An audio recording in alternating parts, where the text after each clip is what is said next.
Bom dia, meu nome é Isabela e hoje nós vamos falar sobre a expansão marítima. Bom, a expansão marítima europeia ocorreu entre os séculos XV e XVIII. Foi determinante para tirar a Europa da crise em que o continente mergulhou nos séculos XIV e XV. Foi ainda um momento de grande desenvolvimento de atividades comerciais entre diferentes continentes. Entre os séculos XV e XVIII, os europeus iniciaram um grande empreendimento marítimo que ficou conhecido como Expansão Marítima Europeia. Isso só foi possível quando, no final da Idade Média, o feudalismo sofreu profundas transformações e abriu espaço para uma nova estrutura econômica baseada no lucro. Mas afinal, o que motivou tudo isso?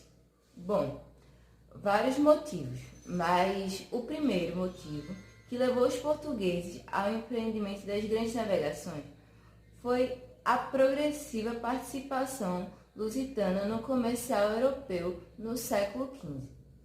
Em razão da ascensão de uma burguesia enriquecida que investiu nas navegações no intuito de comercializar com diferentes partes do mundo. Entre outros fatores, estavam o monopólio comercial das cidades italianas no Mediterrâneo, o crescimento da burguesia e do consumo e formações das monarquias nacionais. O comércio em escala mundial foi ampliado graças às grandes navegações da expansão marítima europeia. Por isso, muitos historiadores denominam as relações comerciais do século XV ao século XVII de Revolução Comercial. O mar Mediterrâneo era monopolizado pelos árabes italianos, através das rotas terrestres das cidades italianas, de Gênova e Veneza. Depois da expansão marítima europeia, o eixo econômico passou a ser o Oceano Atlântico, e ocorreu a mudança do eixo econômico. E valorizaram a cidade portuguesa de Lisboa. Posteriormente, a cidade espanhola de Sevilha. O comércio marítimo europeu ainda ocasionou o surgimento do colonialismo e da exploração das riquezas das terras descobertas. A expansão marítima espanhola ocorreu um século depois das viagens portuguesas pela costa do continente africano, devido à formação do Estado Nacional Espanhol ter sido realizada depois do Estado português. O Tratado de Tordesilhas foi um acordo firmado entre Portugal e Espanha em 1494, que dividiu os limites de exploração entre portugueses e espanhóis na América do Sul.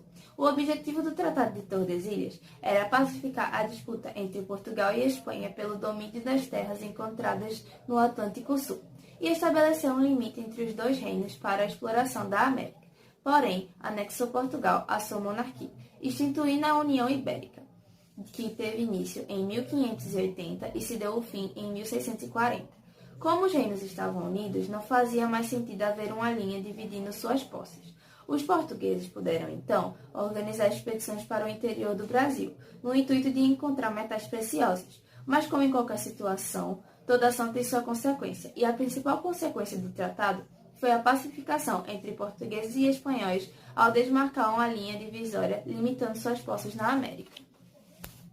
Portugal foi pioneira na expansão marítima por conjugar alguns fatores políticos, sociais, econômicos e técnicos que possibilitaram a procura por novas rotas de comércio com os mercados orientais.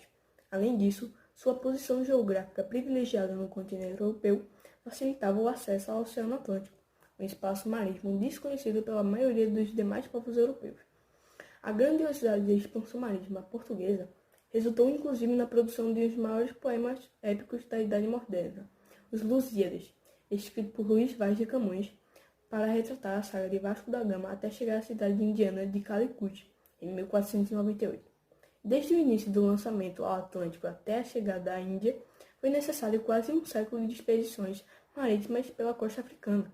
Mas, as condições políticas para se realizar o feito remetem ao século XIV, quando Portugal se transformou em um reino independente do reino espanhol de Castela.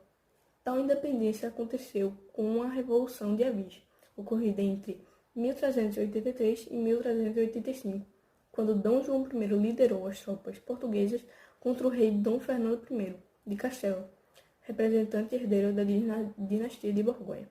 A Batalha de Aljubarrota selou a vitória contra Castela, criando a dinastia de Avis e transformando Portugal no primeiro estado centralizado europeu.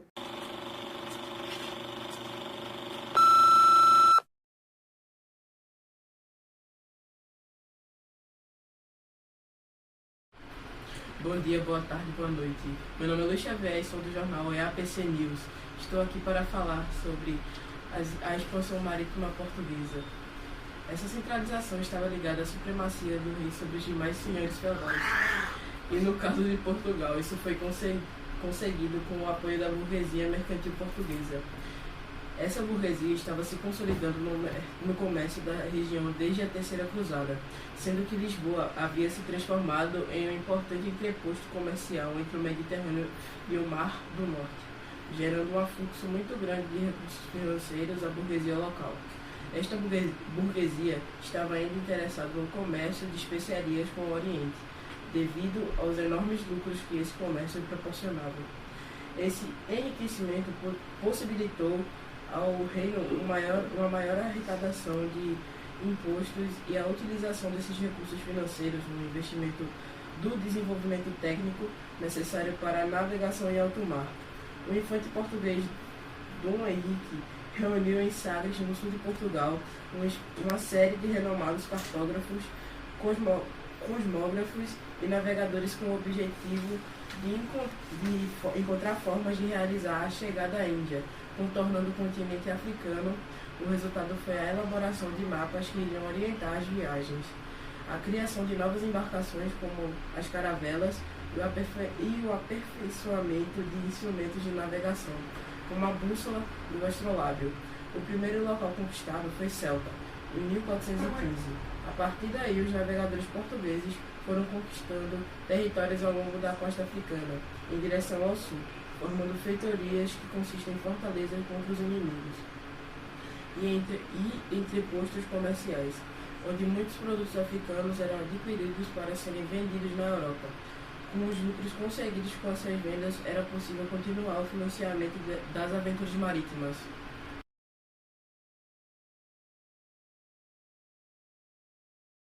Várias dificuldades para realizar o périplo africano.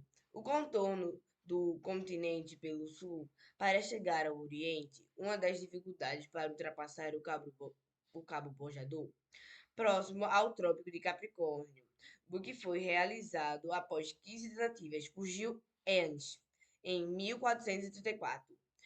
Como eram lugares desconhecidos dos europeus, havia o mito de se tratar de uma zona inabitável, devido ao calor, aos monstros existentes. Com a passagem por esse cabo, foi possível continuar a empreitada. Outra dificuldade era ultrapassar o Cabo das Tormentas, no extremo sul da África, feito conseguido por Bartolomeu Dias em 1488, 10 anos após a passagem do Cabo da Boa Esperança, novo nome do Cabo das Tormentas. Foi possível a Vasco da Gama chegar às ilhas em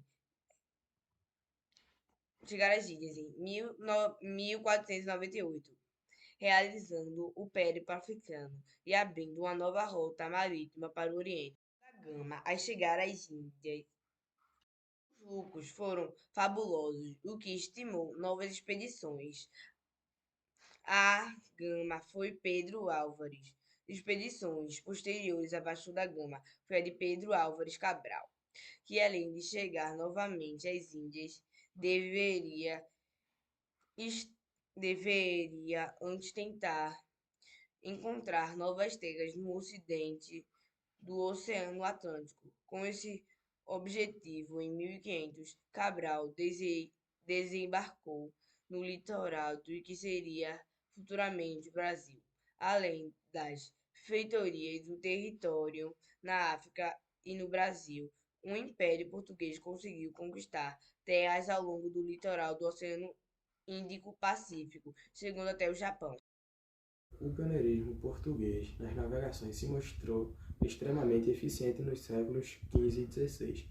Os portugueses conseguiram contornar o periplo africano em 1487, quando Bartolomeu Dias ultrapassa o Cabo das Tormentas, que se tornou da Boa Esperança após o feito que atualmente é a cidade do Cabo, na África do Sul. Desta forma, a navegação portuguesa abriu os caminhos para a navegação para a Índia. Os portugueses tiveram conquistas de territórios em praticamente todos os continentes do globo, exceto na Oceania, tais como Brasil, Angola, Goa, Macau e Timor-Leste. São alguns exemplos da colonização, resultado direto da expansão portuguesa. Além da língua portuguesa, esses países e regiões apresentam muitas identificações com Portugal, tais como a arquitetura e a alimentação.